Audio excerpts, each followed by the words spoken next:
Hello friends, welcome to short hand smart learning. प्रस्तुत है GD विस्ट dictation. गति 80 शब्द प्रति मिनट। स्टार्ट। श्रीमान, आयोजन की सफलता के लिए देश की जनता में उत्साह चाहिए। आज जनता में निराशा फैली हुई है, एक असंतोष व्याप्त है। क्या बिना जनता में उत्साह पैदा किए आयोजन सफल हो सकता है? और क्या ये कर प्रस्ताव जनता में उत्साह पैदा करने में समर्थ हो सकते हैं? इसका विचार किया जाना चाहिए। मुझे खेद है कि प्रधानमंत्री जी ने जो कुछ कहा, शायद वित्त मंत्री उसे स्वीकार नहीं करते।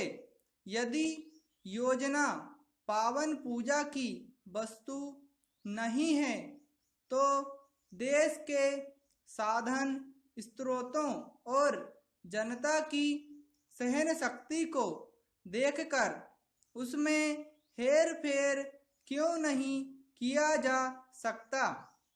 कांग्रेस ने जो चुनाव घोषणा पत्र प्रकाशित किया था, उसमें इस बात को माना था कि योजना में समय समय पर हेर फेर संभव है। मैं नहीं समझता कि क्या चुनाव घोषणा पत्र चुनाव के लिए बनते हैं और बाद में अलमारियों में उन्हें सजा कर रख दिया जाता है। यदि घोषणा पत्र जनता के लिए है तो हमें देश की वर्तमान परिस्थितियों में हमारे साधन स्रोतों और जनता की सहन शक्ति का विचार करना होगा।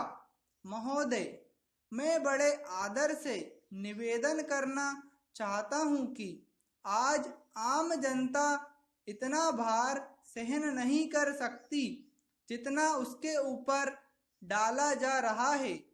दिनों दिन जीवन की आवश्यकता की वस्तुओं पर उत्पादन शुल्क बढ़ा दिया गया है, जैसे कि चाय, चीनी, दिया सलाई, तंबाकू, वनस्पति तेल सब महंगे कर दिए गए हैं।